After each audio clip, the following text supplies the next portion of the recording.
পেহেলগাঁওতে জঙ্গি হামলা তীব্র নিন্দা করলেন ডোনাল্ড ট্রাম্প। ফোনে কথা হচ্ছে নরেন্দ্র মোদী এবং ডোনাল্ড ট্রাম্পের। মোদীকে ফোন করেছেন মার্কিন প্রেসিডেন্ট ডোনাল্ড ট্রাম্প। যেভাবে পেহেলগাঁওতে জঙ্গি হামলার ঘটনা, পর্যটকদের লক্ষ্য করে এলোপাথারি গুলি, 28 জন পর্যটকের এখনো পর্যন্ত মৃত্যুর খবর পাওয়া যাচ্ছে। এই ঘটনায় অত্যন্ত বিস্মিত মার্কিন প্রেসিডেন্ট ডোনাল্ড ট্রাম্প। ইতিমধ্যেই ফোন করেছেন নরেন্দ্র মোদীকে। নরেন্দ্র মোদীর সঙ্গে ফোনে কথা হচ্ছে মার্কিন প্রেসিডেন্ট ডোনাল্ড ট্রাম্পের।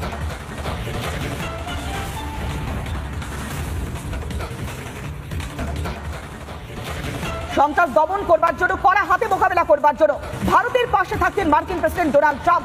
এই বার্তাও দিয়েছেন প্রধানমন্ত্রী নরেন্দ্র মোদীকে। যেভাবে এলোপাথারি গুলিতে পর্যটকদের বেঠকে প্রাণ গিয়েছে, যেভাবে সন্ত্রাসবাদ মাথাচাড়া দিয়ে উঠেছে, এই সন্ত্রাসবাদকে নির্মূল করবার জন্য, জঙ্গিদেরকে খতম করবার জন্য ভারতের পাশে থাকছেন মার্কিন প্রেসিডেন্ট ডোনাল্ড ট্রাম্প। এই মুহূর্তে চোখ রাখা হচ্ছে বড় ব্রেকিং এর দিকে। আরব আমির শাহী থেকে ফিরছেন নরেন্দ্র মোদী।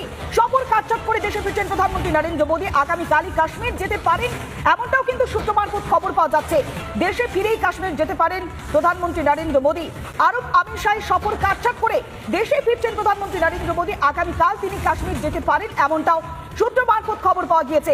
এর আগে যখনই সন্ত্রাসবাদের ঘটনা ঘটেছে, যখনই হামলার ঘটনা ঘটেছে, জঙ্গি হামলার ঘটনা যখনই সামনে এসেছে, তখনই প্রধানমন্ত্রী নরেন্দ্র মোদী সঙ্গে সঙ্গে স্বরাষ্ট্রমন্ত্রী অমিত শাহকে নির্দেশ দিয়েছিলেন কাশ্মীরে যাওয়ার জন্য। সেই অনুযায়ী স্বরাষ্ট্রমন্ত্রী অমিত শাহ তিনি রাজভবনে গিয়ে উচ্চ পর্যায়ের বৈঠক করছেন। আর এর মাঝেই আরব আমির শাহী সফর থেকে ফিরছেন, কাটছাট করে দেশে ফিরছেন প্রধানমন্ত্রী নরেন্দ্র মোদী। আগামীকাল